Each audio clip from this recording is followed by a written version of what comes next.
Hey everybody, and welcome back to another episode of Serious Cinema for Unserious Men. I'm your host Gabe and with me today is a very special friend and the founder of RomCon, which was a convention all themed around romantic comedies. It's Joyelle Ronan. Joyelle, how are you doing today? I'm doing wonderful. I'm so excited to be here. This has been a long time coming. We've been It has talking about been. this for a very long time. Yes, trying to schedule this episode, I would compare it to Sisyphus and the boulder. You're pushing it Okay, up and you're going, does this date work for you? No, I can do that. Oh, but I can't do this date now. And so we have made it work. You are made it work. here. It is going to be incredible. I'm very excited. Now, Joyelle, we've got a lot to talk about, a lot of movie news, but I have a question I have to ask you first. Okay. Okay? It is fall, right? It is 60 degrees right now here in Wisconsin. Perfect weather. You got in your jeans and your hoodies. I'm coaching a fourth and fifth grade flag football league right now. So That's it's so like fun. the perfect time for flag football. But fall to me means soup. So this is an important question to me. Joelle, what is the best soup? Oh, Don't let the audience down. This is a hot take. okay. I'm gonna go with the soup that I most often make. I call it Okay. my famous soup, even though it's a recipe that I just got off the internet. And it is a lentil soup. Okay. I'm not opposed to lentils. It's very good. It is, stewed tomatoes, lentils. Oh, you made a face.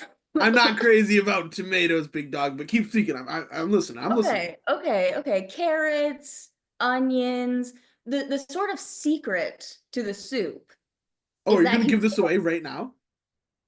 You're gonna I give away mean, the like, secret? this is like an insider exclusive. Like, isn't this what you're looking for? Big stuff on the pot. Okay, I'm ready. Okay, I'm listening. I'm okay. leaned in. What's the So secret? you take a portion of the soup and you get a stick blender, okay? And you blend up a portion of the soup and then you add it back in and it makes the soup thicker and creamier without using like a heavy cream. That's I'm wow.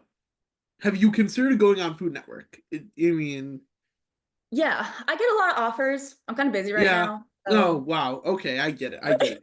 Well, Joelle, my other question is, you are the founder of RomCon, and it was one of the coolest college experiences I think a lot of us had. They made this whole convention about romantic comedies.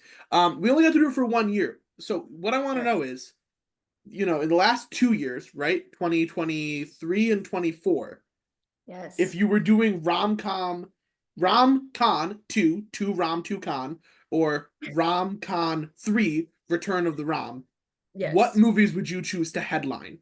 Like, what recent romantic comedies are you like, that is so good, Ooh. that's got to be the big movie for RomCon? Uh, that is a really good question. That I did not prepare you for at all. So, No.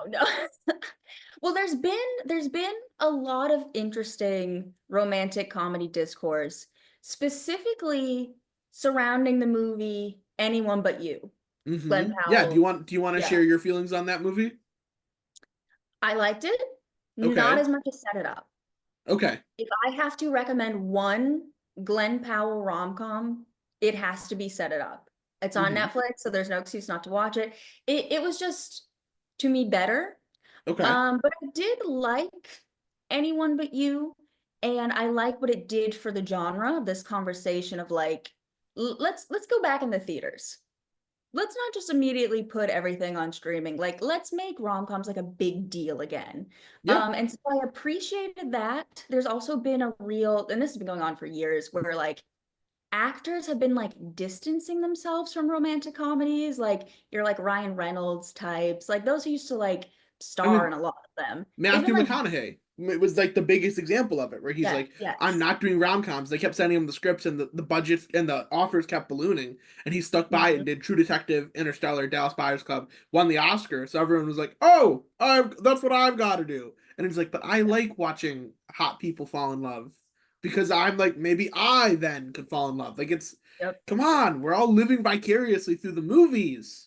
Exactly. You took the words right out of my mouth. And so I love that Glenn Powell has sort of, been driving this train of like, actually, I know what the people want. They want me falling in love with someone hot and shirtless. And I appreciate his self-awareness.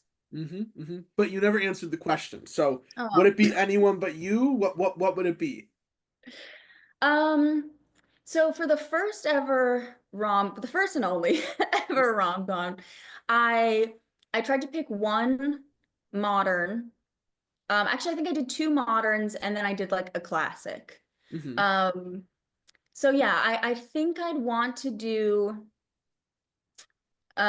maybe anyone but you. Something more recent. That's the first one that kind of comes to mind for me for recent romantic comedies. Okay. Um, oh, there was another really good one that came out. I can't remember the name of it. It had Lily James in it. It was The very good. Terminal? No, there's something with the airplane movie, First Class or whatever. If Love at it's First Sight was not a huge fan of that one. all I This know one is was I watched it and I was like, oh yeah, this is gonna be all over TikTok. No one's gonna actually watch this movie. It's gonna be just good. like five scenes from it. Mm-hmm. Yeah, that's about right. But let's see. There was a lot of like really interesting like I think the 25th anniversaries for rom-coms this year because like 1999 was a big year for Hmm. romantic comedies. So I think I would want to do like a 25th anniversary screening. And then I don't know, I always like a good classic because I feel like a lot of people don't think about movies from like the 50s as being romantic comedies, even though a Yeah, lot of them are. absolutely. Well, we'll have to see. Maybe we'll do like rom-com as like a live Zoom event, and we all get together That'd be pretty for a little fun. movie night. That's all I'm saying. And we at least got to consider it. Oh, Before we dive into our topic for today, we do have a little bit of movie news, and it's interesting to say the least. The first one, this is I think unsurprising to anyone who's seen it or heard the buzz. DreamWorks has confirmed a sequel for The Wild Robot in production. I mean, yeah, that movie rocked. It rocked extremely hard. It was very pretty. I saw it and I was like, oh, my mom's gonna love this. Took my mom to see it, heard sniffling next to me the entire time. I was like, yeah, this movie, it's happening. People love it. So I'm just excited for that. Have you seen it yet? no. You haven't got your Wild Robot on? Can you give me like a little, like, give me a little taste? Yeah, okay, so you've got Lupita Nyong'o. She's a robot, and you're like, okay, cool. And it's kind of like Wally, where it's like a robot who kind of spends a lot of their time in solitude, and they're programmed to do whatever people tell them to do. Well, this robot is lost in a typhoon, so they're in the wilderness, and they eventually learn to speak the language of the animals. And their program becomes raising this little baby duck, and you think it's gonna be like a movie all about like, oh, protect the wilderness and everything like that, and it kind of is, but it's really about how hard it is to be a mom. It's the DreamWorks parenting movie where it's like Okay. there's a line where the robot goes, I don't have the programming to be a mom. And then this possum is like, played by Catherine O'Hara, is like, none of us do. That's how it works. And I was like, I'm not a mom, but that feels right to me. And it's just a really sweet movie on like what it means to be a parent and what it means to like love someone and try and set them up for success. I was crying, so I think it's Okay. really beautiful. I think you'll like it despite you. I mean, people call you mother, but you are not a mom yet. So I think you'll like it. Your relationship with our dear friend of the show, Hayden Kim. I think you'll My see a lot son. of parallels there, a lot of similarities. Okay. Okay. I do recall seeing the trailer for this, Okay. and I'm not gonna lie, I was like, what is this like Wall-E ripoff? It But was not marketed well. They okay. did not really Okay. show the story in the trailers, at least in Mhm. my opinion. The animation is gorgeous. I went in, a couple of my friends in Los Angeles were like, yeah, we saw this at the press screening. It's going to win Best Animated Feature. And I was like, you can't tell me that before I see the movie. That's just like not a fair lens to view it through. Then I left and I was like, yeah, it's winning Best Animated Feature. Okay, that makes sense. So beautiful, Okay. beautiful movie. Very moved by it. What I also believe will be a beautiful movie is the next Christopher Nolan movie coming out in July of 2026. And Okay. we found out it's happening. It's going to have Matt Damon in it. And now we're finding out all the drama about making this movie. If you Ooh. remember, Warner Brothers screwed Christopher Nolan in 2020 with the production of Tenet. They didn't give him any of his royalties. They said, we're not putting it in theaters. And he was like, no, you have to put it in theaters. That's what our contract says. And they were like, screw contracts. It wasn't a good time. So Okay. Christopher Nolan was like, well, screw you guys. I'm moving to Universal. Made Oppenheimer. It made $1 billion and Very won successful. 7 Academy Awards. So Warner Yes. Brothers is like, we want you back. We've been thinking about you recently. And it's like Christopher Nolan About was the like, hey, it's story. it's not happening. We found the details of not happening means he did not even allow Warner Brothers to read the script, which you're like, okay, I guess he knew he wanted Universal. But before Warner Brothers wasn't allowed to view the script, they sent him a 7 figure check for royalties he didn't get because of Tenet. How down bad do you have to be to send someone 7 figures and be like, hey, I want you back? And they don't even let you read the screenplay for the next movie. Wow. All Christopher Nolan holds a grudge. That's all I'm saying. He does I don't not blame forget the him. people who screwed him over. I don't blame him, honestly. But also, like, if someone sent me 7 figures, I might be like, "Oh, Warner Brothers, welcome back!" Because I like don't they know. did make some good things together. Dark Knight, which we'll be talking about later on this episode. Hints, spoilers. I do kind of live for this drama, especially because like I don't want to say I don't get excited for a new Christopher Nolan movie, but I don't because I know there's a floor of quality. It might Mm, not always be Oppenheimer, Dark Knight, but like at the very least, it's gonna be Insomnia, The Prestige. So I'm just like, okay, okay. yeah, come on, Chris, what do you got? What are you gonna show me this time? How are you gonna show me that time is weird and that love is the fourth dimension or whatever he's gonna do this time? I know you aren't like the biggest Chris Nolan fan. You're not like on the Chris Nolan I hype was more train. Barbie than Oppenheimer. Well, that's to the surprise of literally no one. But my question for you is: are you hyped at all hearing new Chris Nolan movie, Matt Damon attached to star? Does that like make you go, okay, I'm curious what this is going to be, or is it just kind of blasé for you? I mean, I love movies, Yep. Yes, you and do. Big movie fan. I'll pretty much watch anything. Um, so it doesn't particularly excite me. Actually, this drama is exciting me more. Like I did Hmm. not know any of this, and so this is kind of actually making me, I think, more excited now that I know the story behind it. Um, but what are the details that we have? That's all we have rumored. It might be a horror movie, but then people are like, no, no, no, no, no. Chris Nolan isn't making a horror movie, so it's either definitely a horror movie and they want to surprise people and they're like not going to market it as one, or people are just like huffing the copium to be like, wouldn't it be cool if Chris Nolan made a horror movie? We don't know. It's kind of up in the air. Okay, okay. Well, as more details arise, that I will should be definitely. texting you updates for this every time something happens. I'd like that. Would you? Okay, Nolan cashed the check. That's what we know. The deposit I has hit mean, his yeah. account. I mean, I'm Oppenheimer, surprised Warner Brothers didn't void that check though. That's what's funny to me. like Oppenheimer was a big deal. Like It I can was. imagine, like, you hear stories about like, oh, like the publishers that like passed on Harry Potter and like stuff like that. Like that's a big thing to miss out on. So I'm not surprised that they're now like begging on their knees for him to come back. But I don't know. I like that he's standing his ground, Mm-hmm. Mm-hmm. and Strong woman. Yes. yeah, As he should be. he is a strong woman, yes. Well, we have one last piece of movie news, and this one I know you like Pride and Prejudice, right? Yeah. That's kind of the world you operate in. You're the queen of the period piece.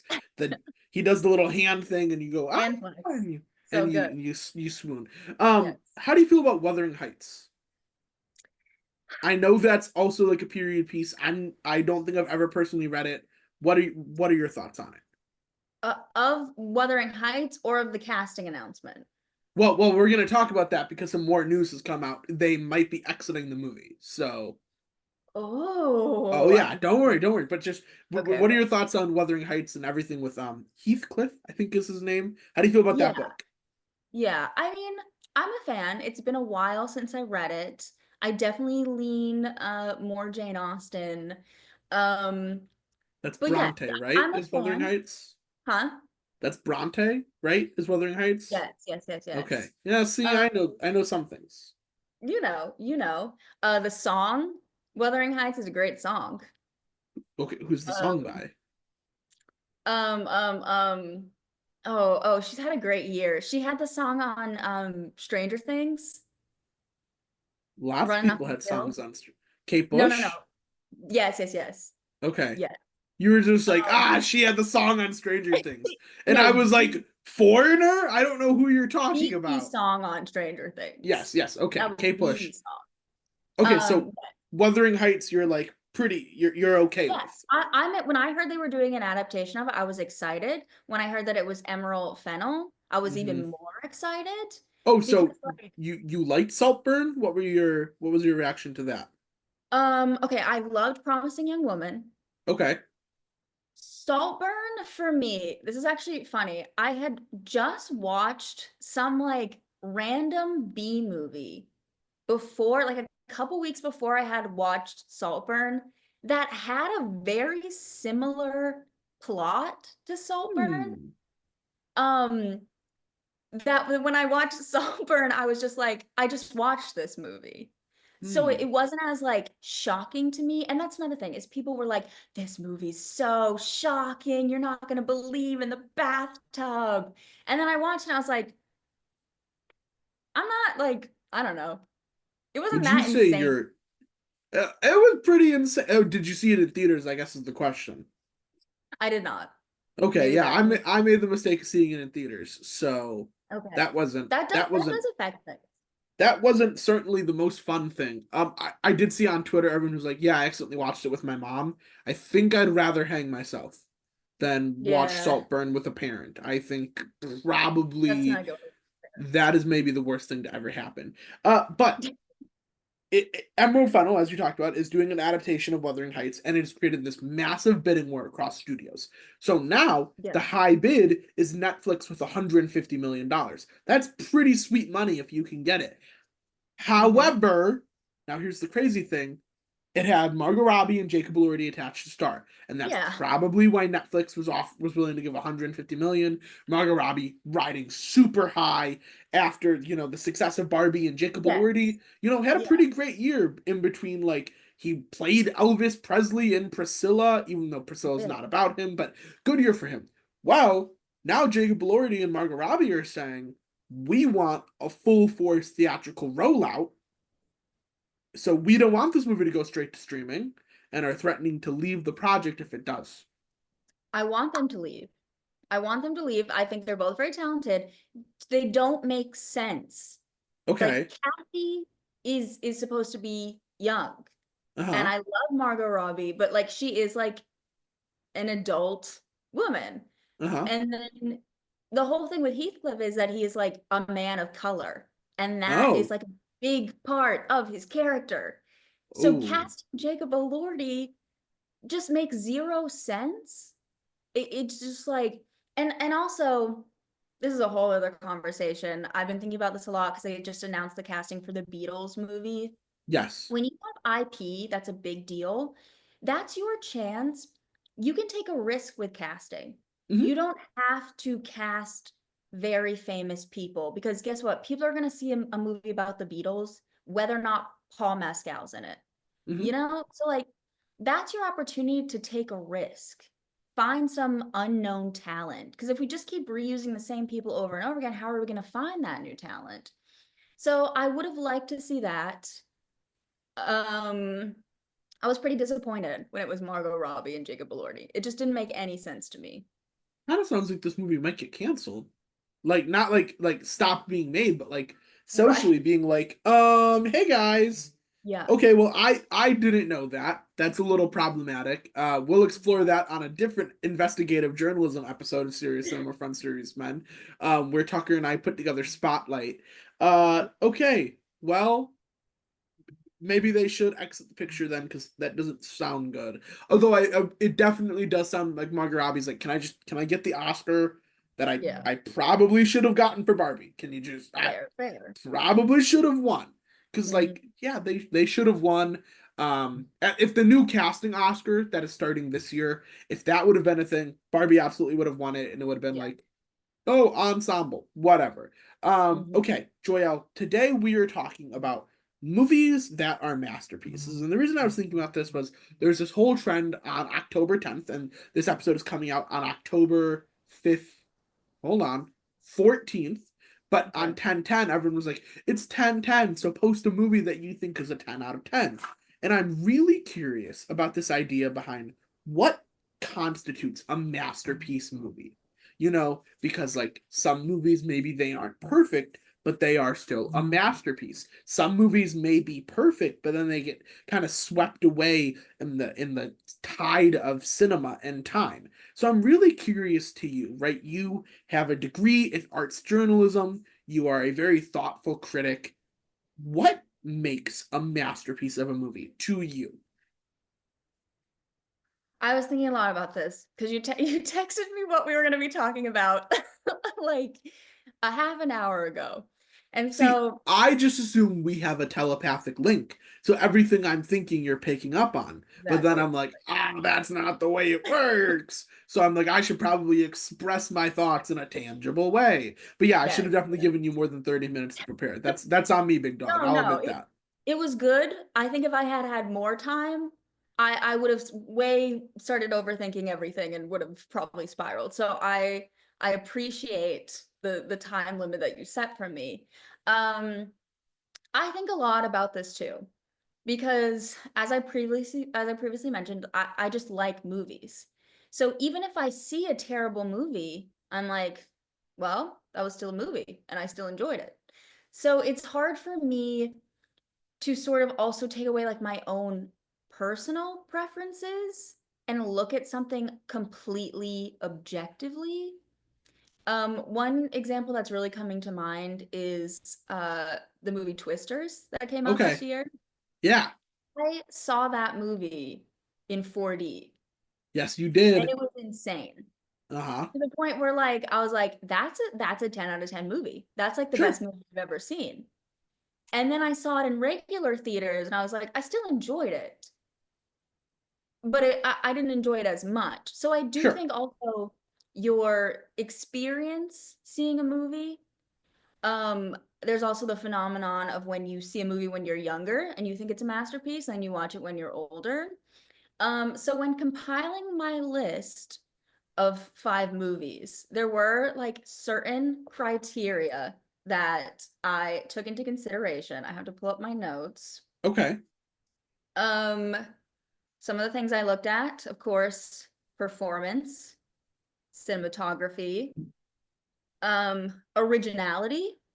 I thought that Okay. was Yeah. important. Movies that I consider genre defining. Um, timelessness, quotability. Those were some of my criteria when Okay. considering what I think a masterpiece is. Yeah. I think for me, it's weird. Who we talked about, friend of the show, Hayden Kim. He will give me much flack because I'm not afraid to hand out a 5-star rating on Letterboxd. I'm just I'm not. very generous with my 5 stars. And I think for me, it's because I get this buzz when I know I've watched an incredible movie. And most recently, Saturday Night came out this Friday, I'm excited gave about me that. that buzz. I left the movie theater and I was just like, let me tell everyone why this movie is so good. It's the best way I would describe it is if anyone's ever used like a mint face wash and your skin is like tingling. When I've seen a really good movie, that's how I feel. And maybe that's the ADHD, right? Mm, Maybe I'm just like getting high off movies, but I'm just like, yes, we've done it again. Saturday night, it rocks. And when a movie makes me feel like that, I think I throw around the word masterpiece. I think the big distinction to be made is that not all perfect movies are masterpieces. Not all masterpieces are perfect movies. And so what I would say is 1974 is John Cassavetes' A Woman Under the Influence. Perfect movie, not a masterpiece. And I think the reason I would say it's not a masterpiece, it has no staying power in okay. the fabric of pop culture, Yep. right? I throw around, oh, hey, have you ever seen John Cassavetes' A Woman Under the Influence? And the random No. person at the grocery store is like, no, don't talk to me. I'm trying to get deli meat.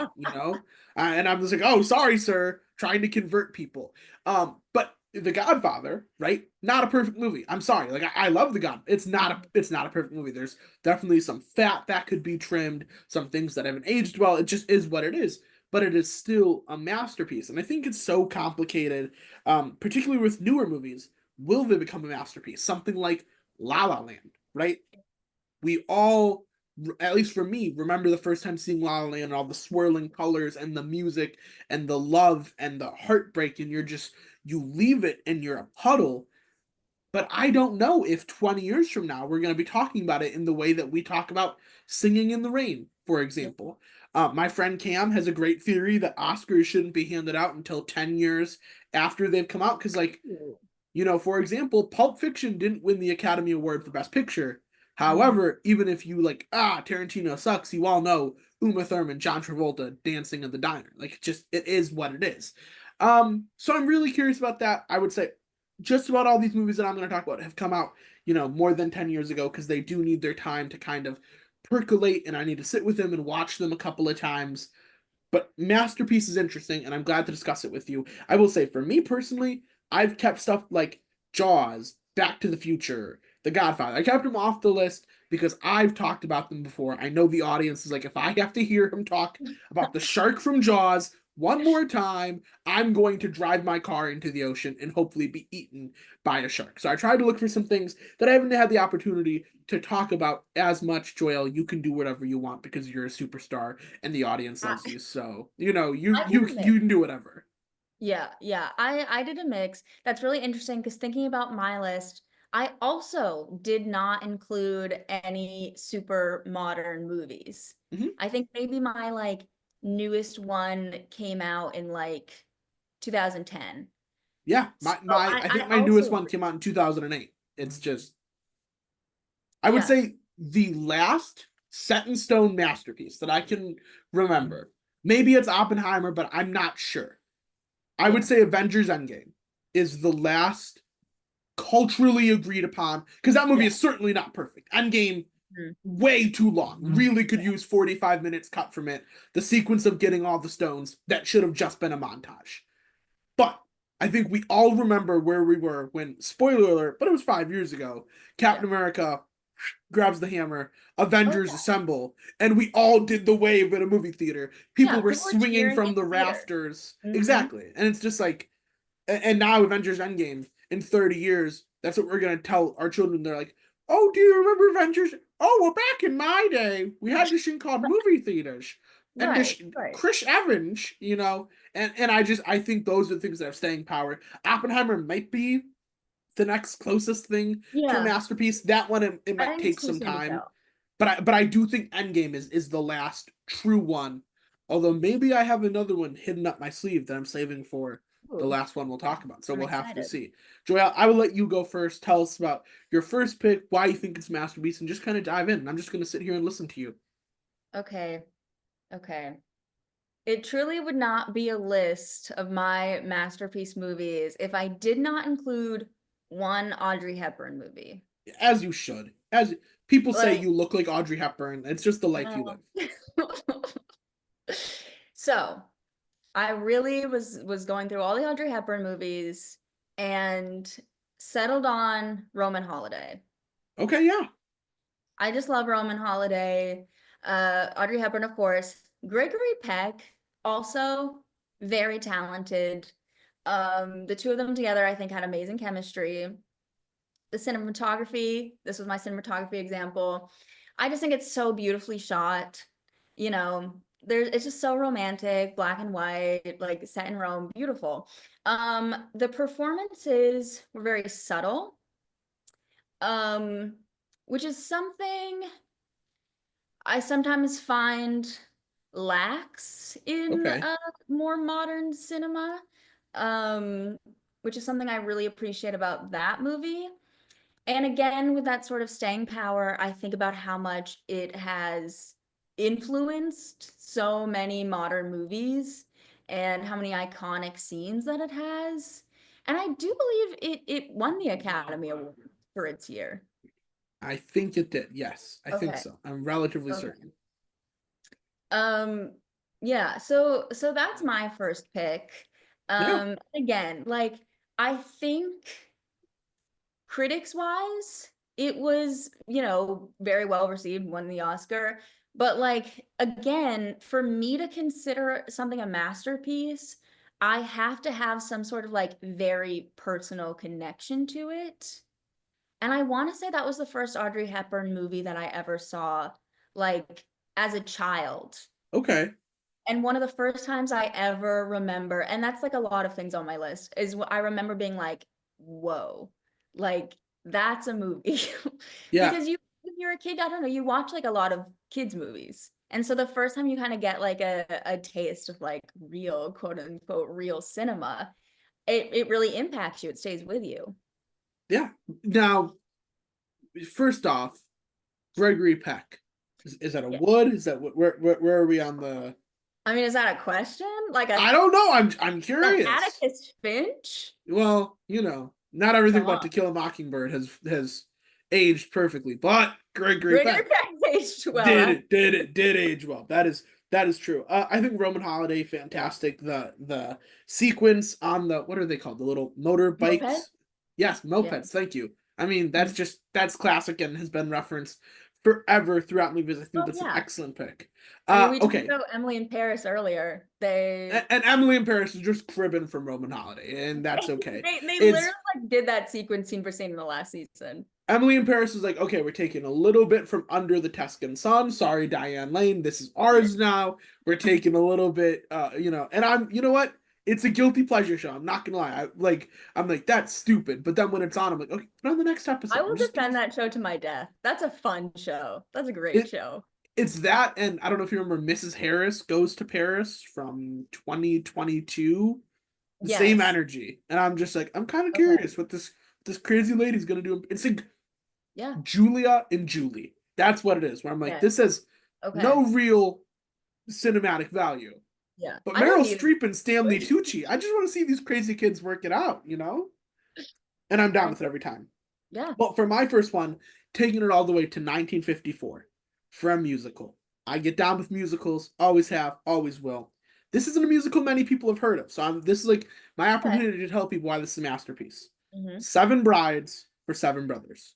Nominated for Best Picture in 1954, won Best Score in 1954. This started out as just one of my family's favorite movies. I would say my sister Emily, who's appeared on the show many times, this is her favorite movie. We'll put it on, and instead of like being able to hear the movie, we can just turn like the volume down to zero because she can do every word perfectly on time.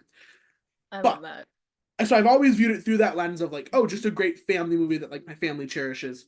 Gone back, rewatched it in college, and I'm like, whoa, this is also just an incredibly well made, well shot, well scored musical. It is about the super misogynistic jerk named Adam Pondaby, and this is based on an old Roman folktale. The Roman folktale definitely didn't age well, and he's this ultra macho misogynistic jerk. I mean, Joyelle, if you met him, you'd probably suplex him into the ground. And he's like, well, I'm sick of cooking and cleaning and looking after the animals.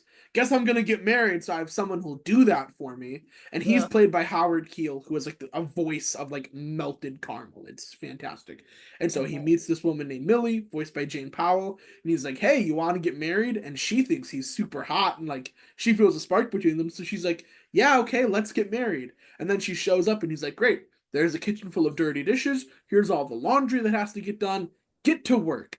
And you're like, oh no. But then they Mhm. end up falling in love. Okay. And, he has to take some time apart and they have a child. And he's got seven brothers, which I can relate to, having many brothers myself. And Yes. so those seven brothers they meet seven brides and it's beautiful. One of the things that works so well about this movie is the choreography by Michael Kidd. Very unique. There's an entire dance sequence where they have just did a barn raising. And so as they're like adding the shingles and stuff, people are getting into a fight, except like they're dancing while fighting and also destroying a barn. And people are dancing as hammers are being dropped from the sky and they're like jumping over axes and like making chopping wood look great. And I'm just sitting there just like losing my mind every time. Fantastic lyrics by Johnny Mercer, the score by Gene DePaul, wonderful. The other thing about this movie is it is so gorgeous to look at. It was shot on CinemaScope, which people will know from, we're discussing right now. The Brutalist has been shot on CinemaScope and it's 3.5 hours long. And we'll see whatever happens with the Brutalist. But this was shot with Ansco colors, it was a precursor to Technicolor. This one I get on my nerd stand.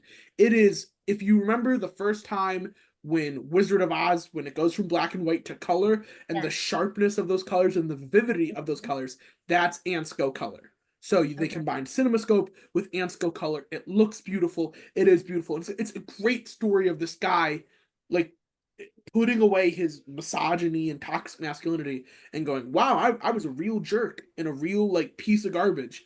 Please take me back. And it's beautiful and it needs to be remade with Chris Pine as the main character because he's like perfect. Joelle, I will tell you, you will love this. As long as you like a I good feel like I musical, would. you I've never will even love heard this. of this movie. Everyone's like, oh, that movie is so misogynistic. And I'm like, yes, that is the point. He's a bad person, and then he stops Exactly. being a bad person. If you think he's Yes. misogynistic, you're right. That's how it works. So fantastic. I would 100% recommend it to you. Because the Dancing by Michael Kidd, you see it, especially in something like La La Land, in the opening scene when Mhm. people are dancing as they're slamming doors and jumping over cars. So revolutionary. It's fantastic. Seven Brides for Seven Brothers. Check it out. Criterion needs to do a 4K scan.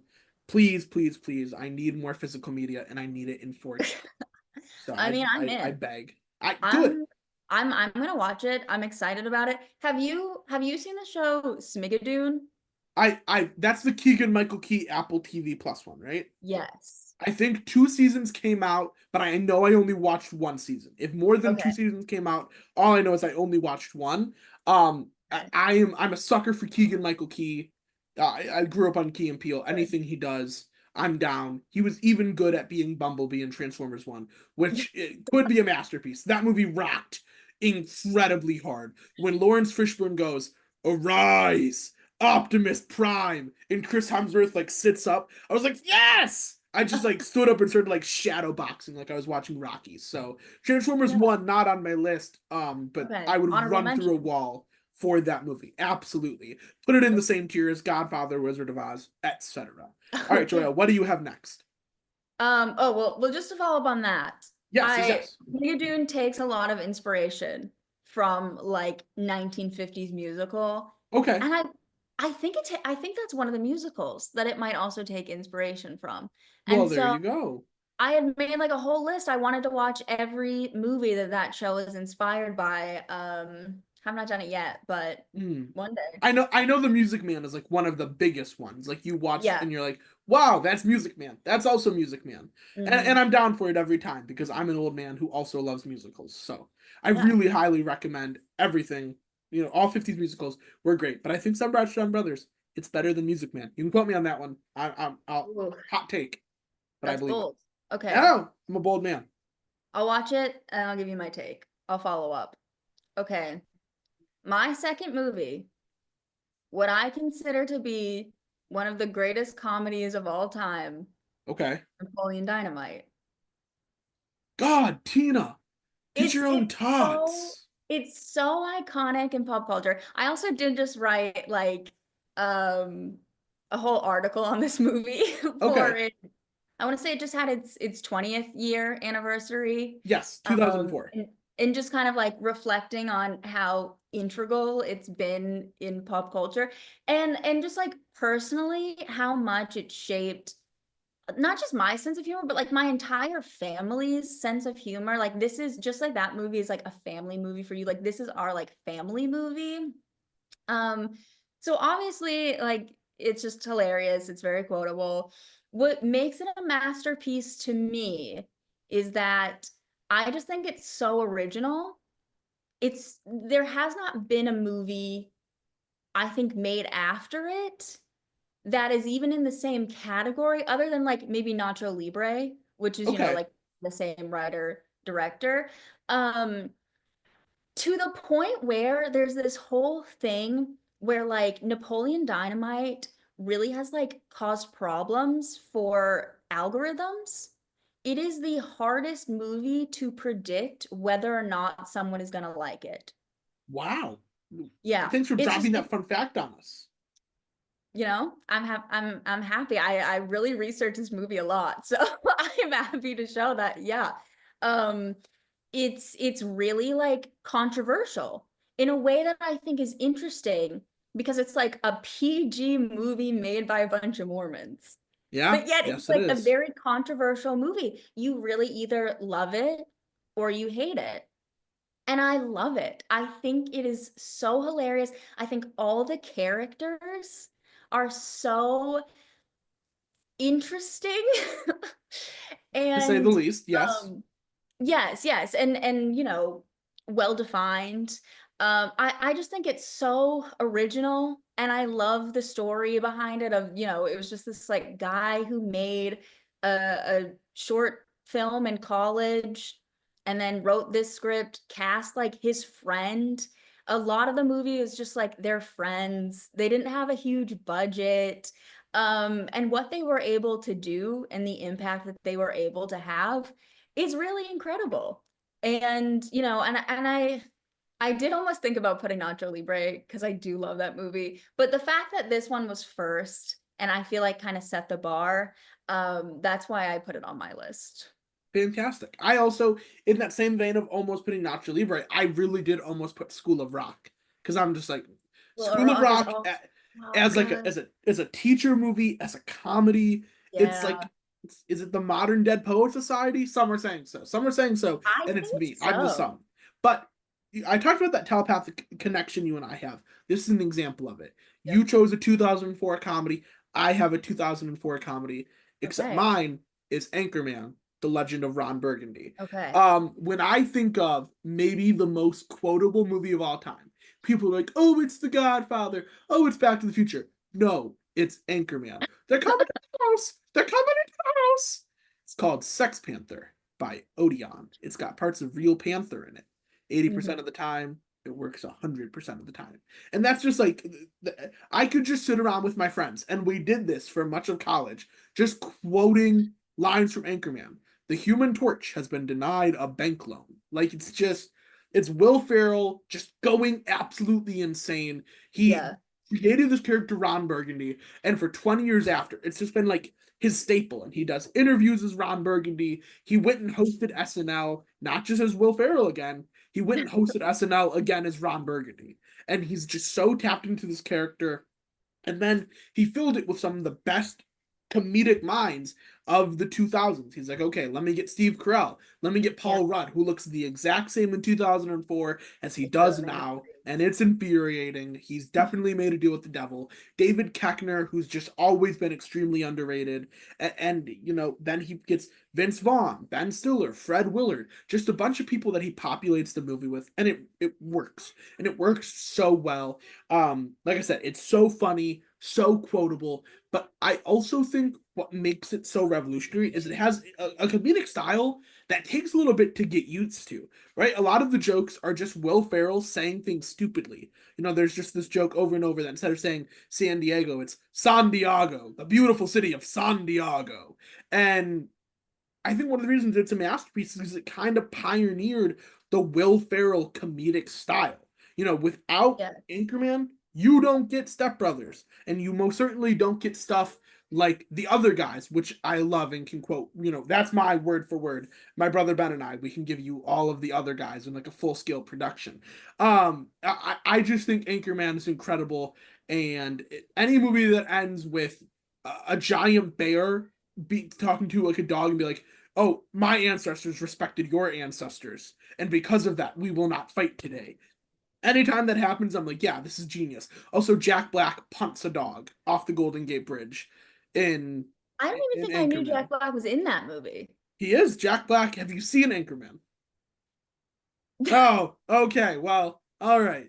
Okay, fine. Um, Well, yes, at a key moment where Will Ferrell's character is feeling on top of the world, like nothing can go wrong.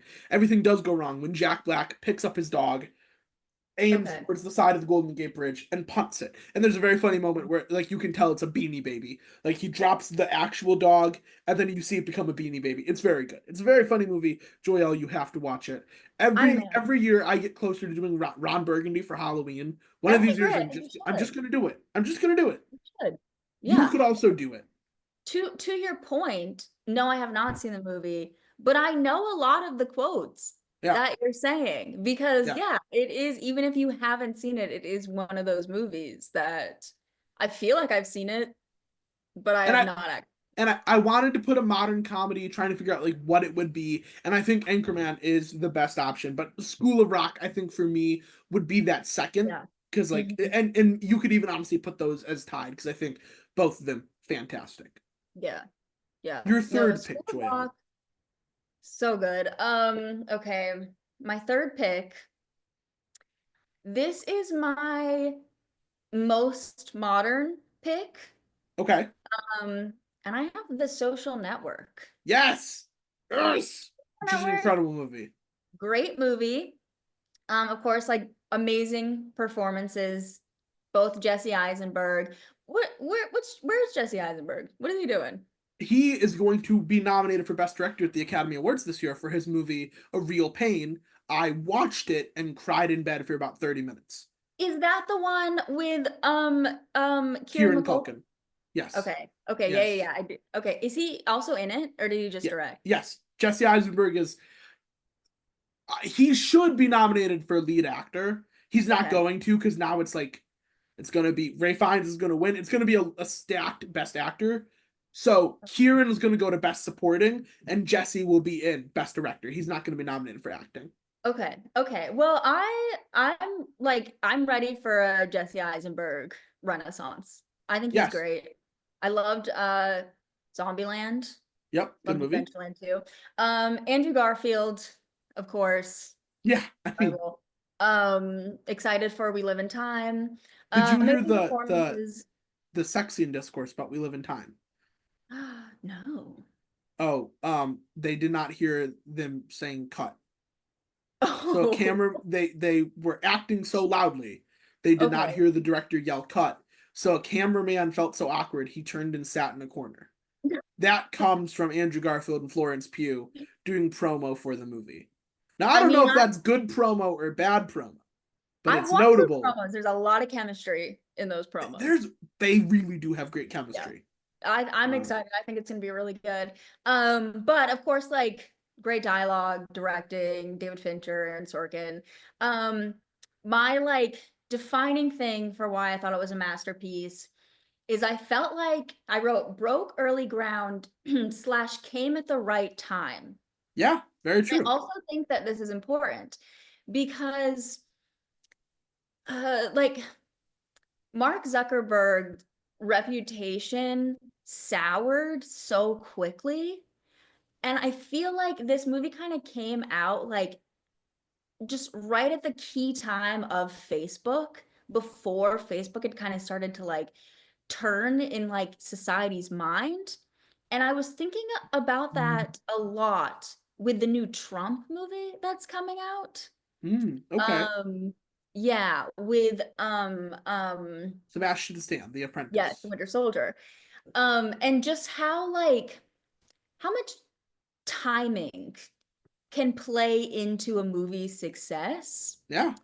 And so I just felt like that movie came out at the perfect time, 2010. Um, Again, one of those movies I remember watching that movie. If it came out in 2010, that means I was 12 2012. years old. No, 2010. You're right. 2010. 2010? Yeah, so Yeah. I was 12 years old when that movie came out. And I remember just being so like blown away by it. I watched it with my brother. Um, was maybe kind of too young for it, but like it's fine. I'm fine. I turned out fine. Yeah. And No, it you were just good. like left an impact on me of just being like such an incredible movie. And I've rewatched it quite a few times at this point and just really holds up for me. Yeah. I would say David Fincher not winning Best Director, going to Tom Hooper for The King's Speech, and now David Mm, Fincher has still yeah, not won the Academy Award for Best Director. I sit here and I'm like, you guys could have given it to him for Seven, but you gave it to Mel Gibson. You could have given it to him for Social Network, and you gave it to The King's Speech. yeah, Whatever. We don't have to dive into that.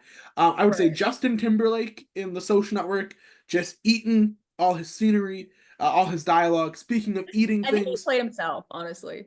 yeah, he really did. But speaking of After the eating whole, this is things, gonna ruin the world tour. yeah, this is going to ruin the world tour.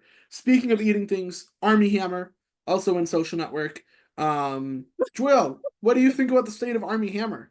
Or is that a wood? Is that you wanna touch on that? Um, at the time in which I watched that movie, I remember kind of being like, oh, although I was always very like Jesse Eisenberg. Like that was Okay. my Like that leans more like my type. Sure. Um, but especially man, any movie with Army Hammer, I mean, Call Me by Your Name, Hmm. you can't watch that movie and not be like, man, that guy's a cannibal.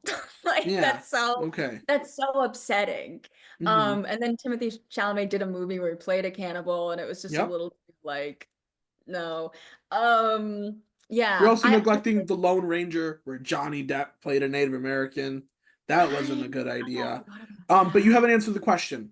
Are you attracted to the cannibal? Yes or no? We just No. need an answer. Okay. As of today, right now, absolutely not. What about as of yesterday or as of As of tomorrow? yesterday, no. Okay. As of 2010, not knowing all the information, if I were to just look at that man, I'd be like, yes. But Mm. no, Joel, he's a I will remind you, I edit this podcast, so a little snips, a little cuts, and I'm going to say, Joyelle, are you attracted to the cannibal? And you're going to go, yes. And then that's all. And I'm um going to put that on our social media, and I'm going okay, to I'm gonna ruin you. You're sue. going to get I'm gonna sue. canceled. You're going to get canceled by That's Cannibal Army defamation. Hammer. That's I don't defamation. know. I don't think so. I never paid much Fresh. attention to my media law classes. Have you seen the movie Fresh? I have seen the movie Fresh with That movie Sebastian is Stan. insane. That movie is about Army Hammer. It basically is. I was forced to watch that movie against my will, basically, and I Uh-huh. loved the first half an hour. The Uh-huh. first half an hour, great. And then when people started getting chomped on, you were like, not so much, not for Yeah. me. Although that's the thing about Sebastian Stan. Even as a Yes. cannibal, you're kind of like, I'm, not saying no, Sebastian. I'm Well, just like listen, I would let you take a nibble, but like just like an unessential part, like a little piece of an arm or something, you know? yeah, and I watched it with three of my gay friends who Oh, okay. are not attracted to men. And like they did not get the appeal. But I had to explain to them, I was like, no, if I went into a grocery store and Sebastian Stan was like, cotton candy grapes, am I right? I would have been like, yeah, you're so right. Like that would have worked. That's the scariest part of that movie. Yeah. Okay. So what we've learned is Joyelle was previously attracted to a cannibal and Okay. would Okay. probably fall for a cannibal. That's good. I don't like the turn that this podcast has taken. I I don't fear think I'm there's any being treated cannibals in in a the negative audience, but light. I don't think there's any cannibals in the audience. But if there are, don't wait. Just wait until the end of the episode when we give away Joyelle's social medias Okay, where you okay. can follow her. Cut this out. Cut this out. Um, this is defamation. Okay. Okay. Well, I think I'm next, right? I think Yes, I Social think Network so. is a good movie. Circling back to that. Okay. We really Number got off three. topic there. We Okay. really did. Number three for me is 2001's Ocean's 11. I think it is a perfect heist movie, a perfect crime movie with a great sense of comedy. The directing and also the cinematography by Steven Soderbergh, because he doesn't trust anyone else with his camera, so he's just like, yeah, I'm shooting on myself. I don't care. What are you gonna do? Stop me? No, and of course you're not going to. And it's incredible. But what really makes the movie work is the performances in this. Obviously, you've got George Clooney and Brad Pitt who are doing the Paul Newman, Robert Redford act, and it works every time. You've got Julia just being the most gorgeous woman to maybe ever exist. And like, this is the peak of Julia. Just, you're just like, wow. And she's in the red dress, and you're just like, you watch it and you're like, this woman is like a wall of energy. Yes. Andy Garcia is our smarmy villain. You're like, wow, you've got a punchable face. Like, I loved you in Untouchables. I loved you in Godfather 3, but I kind of hope you get thrown into a blender. And then you've got the supporting cast, Bernie Mac, Don Cheadle, Casey Affleck, which is always so funny. That's like, it's Casey in this movie, and like it really could have been Ben. This wasn't a Right, great right. time for Ben. He was doing Geely. How about instead of Geely, we put him in Ocean's 11? Is that the movie where he met Jennifer Lopez? Yes, yes, that is the film Geely. You Okay. you I are bet he wished he had also not done that movie as well. the two of them are weird. Also, Ben That Affleck's set him just on in a love with path. he's just in love with Matt Damon. So they just need to face facts and call it what it is. I also You really did consider putting Good Will Hunting on here. The screenplay for Ocean's 11, fantastic. There's all the scenes where they're trying to build the team and they don't even have to speak to each other. Just like, you think we need one more? you think we need one more. And it's great. And it's just a really solid heist movie. The ending, every time I watch it, like I know how they end up accomplishing the heist, but that ending where they're like, oh, we're actually gonna go back in time and show you how everything happened. I'm like, whoa, heists. I love a heist movie. I love a crime movie. Every time I watch it, I'm like, I could go rob a bank. But my sister works at a bank, so it's like she then tells me, she's like, we have impenetrable security. I'm like, challenge accepted. I just think Ocean's 11 is incredible. Ocean's 12, I'm not as crazy about because it gets super meta and they're like, oh yeah, here's Julia, but also here's the real, like, Julia playing Julia. And you're just like, too many Julias. And then Ocean's 13, they're just like, here's Al Pacino, who was bankrupt. And he's like, Danny Ocean, you will not steal my money. And you're just like, whoa, this is a lot. And then Ocean's 8, the people who didn't like it because there were women, incels. Mm. But also, that movie wasn't good. And they're just like, yeah, we killed off George Clooney off screen. You're like, no, no, you can't do that. And now Ocean's 14 is happening. Ocean's 11, masterpiece.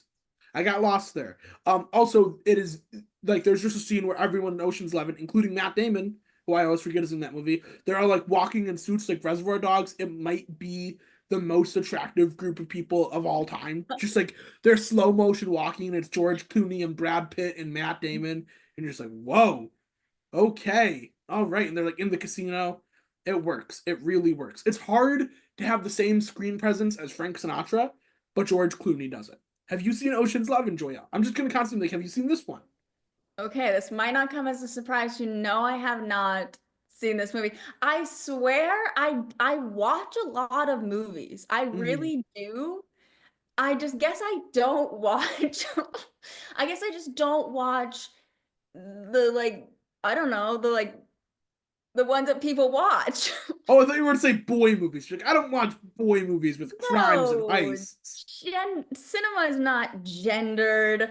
I don't know. I feel like maybe I don't know if it's because I didn't get into like really watching movies until like later in my life that I like missed out on some of the like classics that now I have to go back and watch.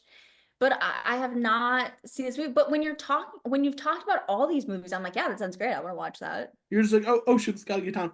Who do you think you would be better friends with? Clooney, Pitt, Damon. Like of the three, right? You gotta like hang out Mm. with one of them for the day. Who do you think you would end up being friends with? I mean, I'm originally from Massachusetts, Yes, that is true. which is very Matt Damon. hmm Matt Damon loves Boston, loves Dunkin' Donuts. I love Dunkin' Donuts. Yeah, you do. That's true. My main association with George Clooney is that my mother loves George Clooney, or she loved George Clooney, and I had never really like heard her talk about like other men, like other than my dad. That's the first time I ever remember her like talking about a man that was my dad is George Clooney. So I kind of feel like I can't take him from my mom. Okay, good, smart. Um, and then what's my other option? Brad Pitt. Ooh, I do like Brad Pitt. I've Everyone heard likes Brad Pitt. I've heard like personality wise, Brad Pitt is not the greatest guy. I've never met him, but I've heard some stories of being like, okay, Brad Pitt, maybe not. Yeah, yeah. So maybe I'll go with Matt Damon. I Okay, don't you and Matt know. Damon hanging out, maybe heisting. Maybe heisting, maybe just going to Dunkin' Donuts. Yeah, I would Maybe choose buying a Clooney. zoo. I'm already getting the gray hairs, and you are not buying a zoo with Matt Damon. There's I not going thought to you were be gonna we let that bought a go. zoo. No, I will not let that go. I'm already getting the gray hairs, and like, so I need Clooney to tell me like how to prepare for it because no one does the whole Okay. silver fox thing better than Clooney. Well, Steve Carell's kind of giving him a run for his money. Steve Maybe. Carell almost looks better. Like, not almost Whoa! better as a silver Wow! fox than he did when he was younger with dark hair. But but you're not saying he looks better than Clooney. No, I guess I'm not Okay. saying that. I'm just saying when I compare like Michael from The Office to Steve Carell Oh, now, yeah, no. Steve Carell was never attractive until he got old. Then you like see him at the Academy Awards when he's nominated for Foxcatcher, and you're like, yeah. there's something there. And then you see him now doing press for Despicable Me 4. And you're like, Yeah. Steve. Whereas George Clooney's always like that's always been his thing is that he's ER George Clooney, Batman George Clooney. Although his Batman had bat nipples on the suit, that was really weird. They shouldn't have done that. oh, okay. But it's just like, Interesting. oh, Interesting choice. Clooney's only ever been bad in Spy Kids 3D, right? Where Nothing's bad about that movie. yes, no, yes, it is. You're wrong. It is bad. That's a Clooney is the masterpiece. That's a president, and masterpiece. it is not a masterpiece. I'm gonna need you gotta get off that ledge, okay? I Stallone have not and seen that Clooney. movie since I had it on DVD with the little like blue and red glasses that came Mhm. with the DVD. Yeah, no, bad movie. Although Glenn Powell is in it, so I'm sure that was big for you. And I am on a mission to see every Glenn Powell movie, so I will at some point probably be rewatching it. Okay, well, you text me how you feel after seeing it again. Okay, But I will. first, tell me how you feel about your fourth pick. Okay. Last thing, I can really see you and George Clooney like having a great time. Oh, we definitely would. We'd be I buds. just say that. Absolutely. And I appreciate you saying that. Thank Um, you. yes. Okay. This is my maybe like second. Actually, this movie came out maybe 20 years ago, maybe longer. The very first Spider-Man with Yes, Tobey Maguire. That came out in 2002. 2002. Okay, okay, 2002. 2002. I recently rewatched this movie and it just holds up so Yeah. well. So, Um, so good. the main thing is that like it being very genre defining. Like this wasn't the first superhero movie ever, of course, but it was sort of the first of this like huge wave. And it's been remade so many times. And I like all those movies, you know. Um, but wow, they just did a really, really good job with this one. Yeah. Um, Tobey Maguire, one of my very first celebrity crushes, As he should be. I think he was for as most it should people. be. I don't know, he just brings like such like an innocence to Peter Parker. He just like he is Peter Parker. And so that was my main reason for putting it on is just that like I don't know. Marvel's gotten so convoluted. It's all gotten so complicated. I think the last Marvel movie I watched was actually the Spider-Man No Way Home. Okay. Sure. Mostly because I wanted to like see all three of them together. And seeing that in theaters Mm-hmm. and not knowing if the rumors were true or not was very fun. Um, but yeah, I went back and forth on this one, but I do think it's a masterpiece. I agree with you. I do. Okay. I honestly do think it is. I think, well, two things. First off, most good things were released in 2002. We got Spider-Man, Lilo and Stitch, and myself. So I think it's just no, I'm just Yes, kidding. yes. But Here. I think one of the huge things about Spider-Man that people don't realize, it was the one of the first big Marvel superhero movies because Marvel was in the dumps at this time. DC was doing Yeah. well. In 1978 they released Superman, and Superman was huge. 89 they gave out Batman, and Batman was big. Marvel was doing horribly, so much so Michael Jackson, at the time of releasing the movie Spider-Man, owned the rights to Spider-Man. And Marvel was like, hey, we want to make a Why? Spider-Man movie. And Michael Jackson was like, cool, I'm going to play Spider-Man. And they were like, Stop.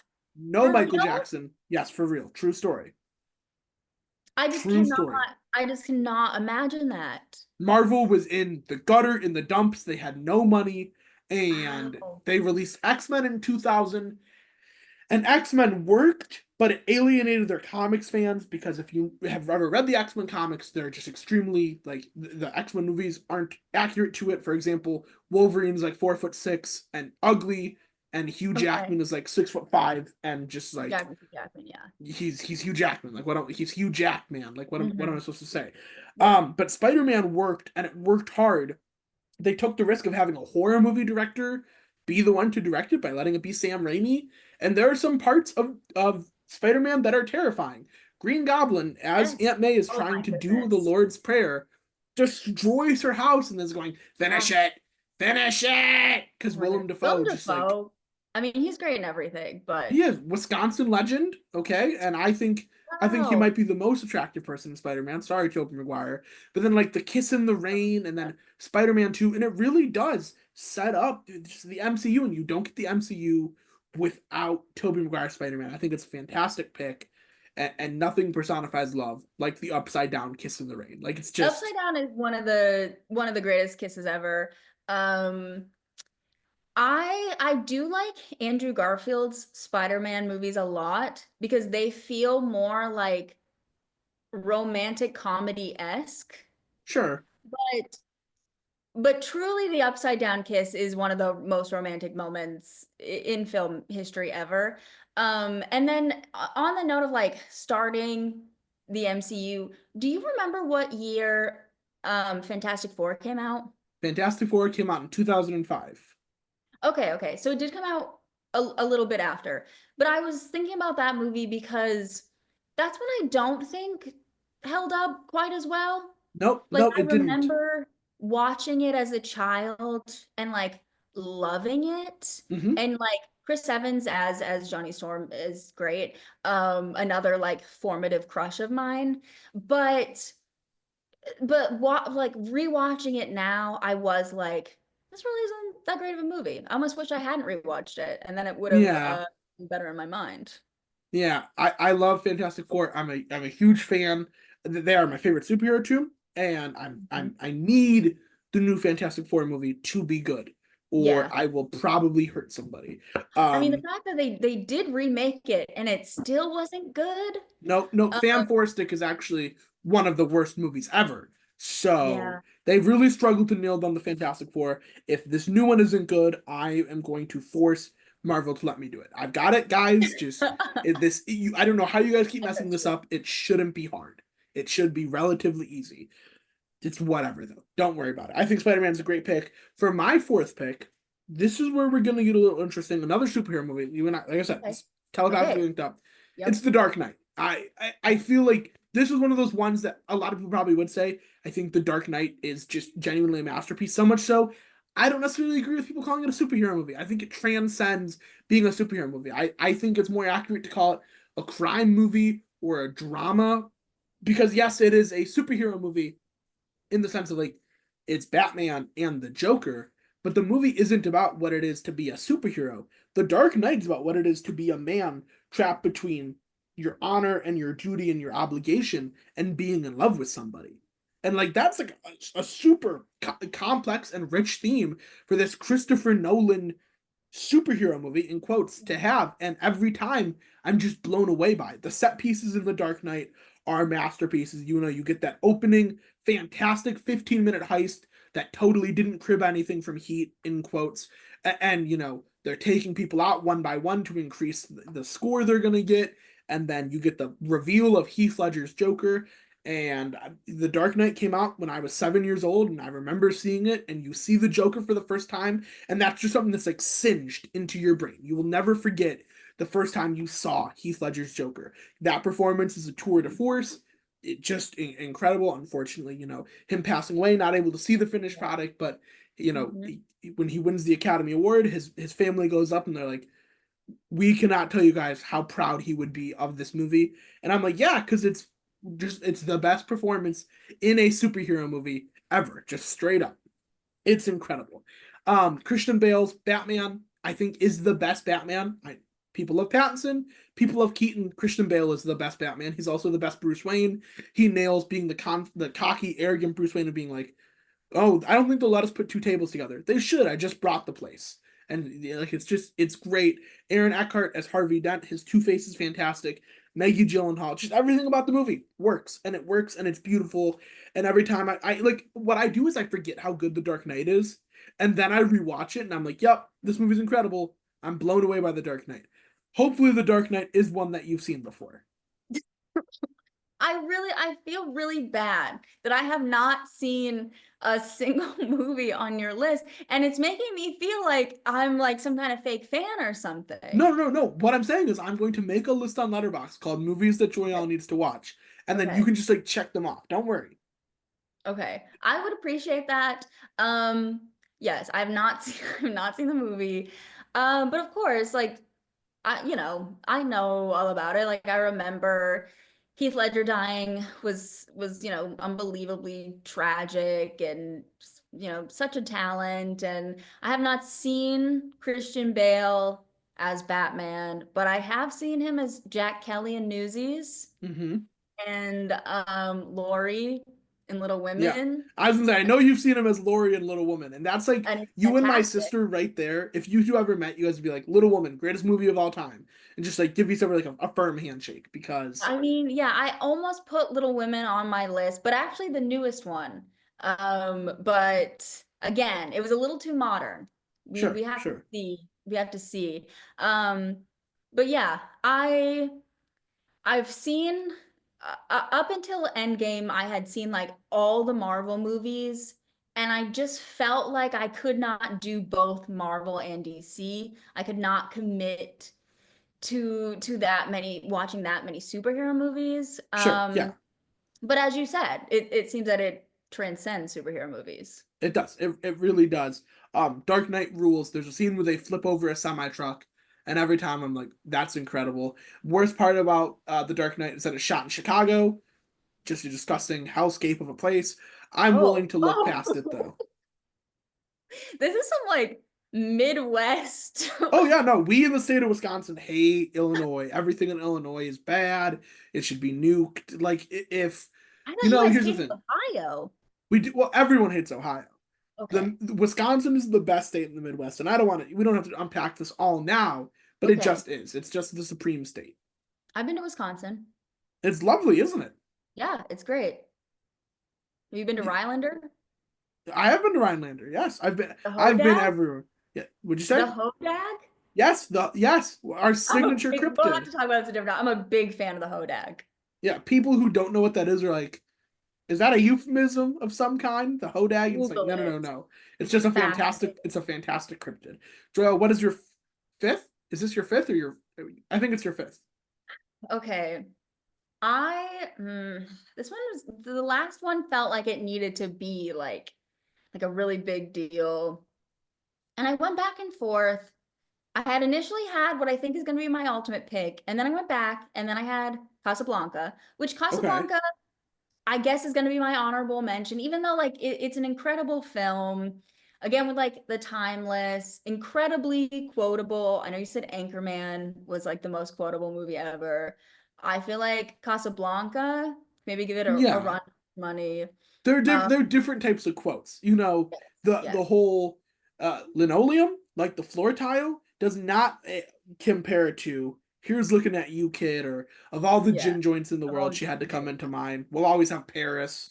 Those aren't comparable. Incredible, incredible.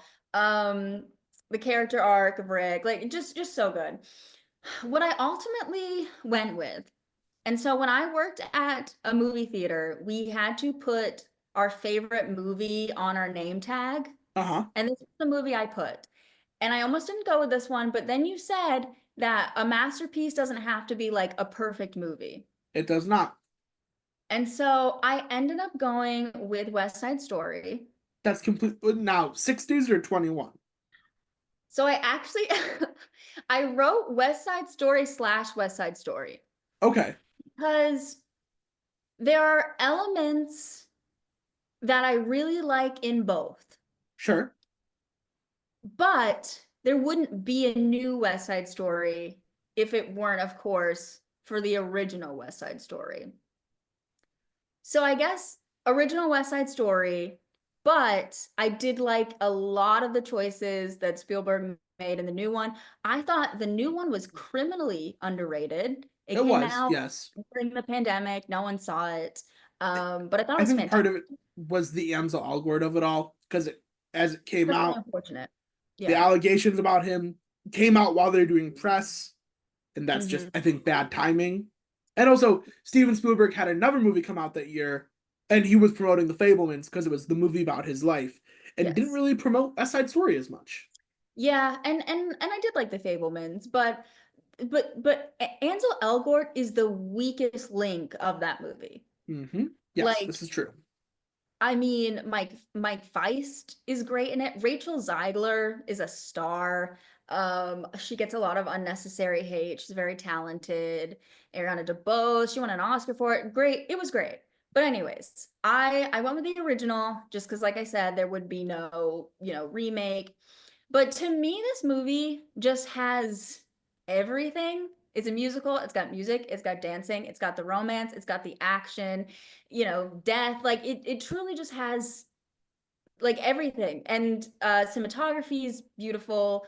Um, Even just like the opening sequence. Um, I'm trying like it's just really an incredible movie. Yeah, And it's one of my favorites, and it has been for a while. Um, yeah, I don't know. I that's feel like okay. I'm out of words for it. It's a fantastic movie. It's a I great always ask movie. myself, am I a jet or am I a shark? I wouldn't know. I don't know. You never know if you're a Well, jet or a shark. Some days you're mm, a jet, some days you're a shark. West Side Story, it's a masterpiece. You're right. It just is. And the music, yeah, incredible. Every time you watch it, you're swept away. And you always know it's based on Romeo and Juliet. You know how it's going to yeah. end, but you're Oh locked yeah. in every time. Well, It's incredible. well, it does have a different ending It, than it, Romeo and Juliet. it does. But I'm saying every time you watch Not West to Side Story, spoil it. Can you uh, spoil a movie that's not based on not Romeo? not to spoil Romeo and Juliet, the play Not by to spoil William Romeo, Shakespeare, but a plague yeah. upon you and both your houses. And I do think the new one addressed like of course many of the original cast not being, you know, Puerto Rican. Latino Yeah. and playing these characters, that is something that definitely like the modern casting did really well.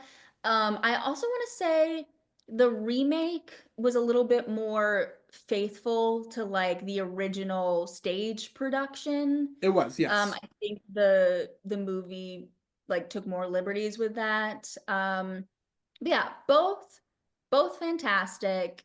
In high school, we did uh Romeo and Juliet in English class. I was the reader of Juliet, Oh and wow. yeah, and I convinced my English teacher to let us watch that movie. And yeah, great time. Okay, I think everyone would agree. Best Romeo and Juliet adaptations. It goes Nomeo and Juliet, right? That's number one. James McAvoy's Nomeo and Juliet. I think two, Love Story by Taylor Swift. Then three, Check Yes Juliet by We the Kings. Then four, West Side Story. Great time. I Great. think that is a list that no one would argue with. My number Oh, five. oh, Say it again. Romeo plus Juliet. Oh, that's also good. The Baz Luhrmann one. I would say that's probably fifth. Okay. And my little sister's gonna shoot me in the head for saying that because like that movie is a masterpiece to her. Uh, my number five. This is where I said I have something sneaky up my sleeves Okay. because I don't actually think Endgame is the Okay. most recent masterpiece. I think there was a masterpiece that came out 3 months after it. Endgame came out in April of 19. In July of 2019, Quentin Tarantino released Once Upon a Time in Hollywood. And I think that is a masterpiece. What makes Once Upon a Time in Hollywood work so well is that it is a fairy tale. And it is a double layered fairy tale. The first is what if Sharon Tate never died? For anyone who doesn't know, Sharon Tate was murdered by the Manson family in the 60s, right as she was beginning this big career as a movie star. The best way to compare it would be if Florence Pugh was killed right after Little Women came out, where it's like she had Mm, done a couple of things, but then the thing that blew her up, and then they're killed. That is maybe the best analogy for where Sharon Tate was in her career. And this one instead it goes, well, what if she didn't die? And I think that's beautiful, and that's the big thing of it. But then there's the fairy tale of three different actors in Hollywood. You have the person who's been doing it for 30 years, who's reached the end. There's nothing more for them. But what if maybe they got a new start to their career? And that is Rick Dalton, played by Leonardo DiCaprio, in DiCaprio's best ever performance in his entire career. Then you've got, the Sharon Tate, played by Margot Robbie. And it's the beauty of you have made it to Hollywood, and now people know you by name. You are Sharon Tate. What will that career look like? And then finally, you have the Julia Butters character, who is the beauty of being a pure, innocent actor who isn't bogged down by Hollywood stupidity, by the pressure to be anything more than they have to be. what is it like to just be committed to your craft? And I think that is beautiful, and I love that fairy tale nature. People tend to not, the Tarantino heads don't like this one because it's not graphic. There's one scene of graphic violence, but besides that, it is the sweetest of the Tarantino movies. It's thoughtful. It's not in your face, crass, and I love all the other Tarantino movies, but Django Unchained, my favorite movie of all time, is people being shot in the head over and over and over with Yeah. geysers of blood. And I love that, but it's not a very nice, thoughtful movie because it's about slavery. Slavery wasn't nice and thoughtful. Once Upon a Time in Hollywood is this love letter to the golden age of Hollywood, and you're spending all your time with Rick Dalton, played by DiCaprio, and Cliff Booth, played by Brad Pitt, and they are just people that you want to spend forever with. And then you start seeing, okay, we've got the Manson family, they're not going to be good, and the Manson family in this movie contains Austin Butler pre-Elvis, and Tarantino knew he'd Really? be a star. Sydney Sweeney pre-Euphoria, Tarantino knew Whoa. she would be a star, and Margaret Okay. Qualley pre everything she's been doing, including The Yeah. Substance. Huge Tarantino lately. knew it. He knew these people were going to be stars. Hmm. And I think just getting to see them in their burgeoning careers, and then you get a bunch of people like Bruce Dern is in this movie for a little bit, Kurt Russell in this movie for a little bit, and he also narrates the movie. It's just beautiful. Every time I watch it, I'm blown away. And just there's just scenes of Brad Pitt driving around while the music of the 60s plays, and he's on the strip, and there's all the lights, and you just kind of want to stay in that world. And I left Once Upon a Time in Hollywood, stumbled out after 3 hours. I actually think I did a double feature of the Endgame extended edition and Once Upon a Time in Hollywood. So I was at a movie theater for like 8 hours, and I stumbled out of Once Upon a Time in Hollywood, and I was just like, I want to stay in that world of Hollywood. I want to stay there where everything is okay, and it's beautiful, and movies matter. Which is just like a totally stupid take, but No, it it's was not. transportational and transformational. And I think it's a very sweet movie. And if it's what Tarantino ends his career on, it's a good ending. He should, I'm sorry, it should have won Best Picture. Parasite should have won Best Director and Best Screenplay. Then Okay. you give Tarantino you give it Best Picture. That's what I think. I don't want to say Parasite is bad. I will say I do think Parasite was a little overhyped. I would not say Parasite is a masterpiece, and Okay. that's an argument to be had for a different day. But I think Right, Once right, Upon a Time right. in Hollywood, fantastic fairy tale, just an incredible movie, Okay. and that was my number five. Whew, Um, masterpieces, Joyelle. I have not seen it. Yeah, that's so are you 0 for 5 on my list?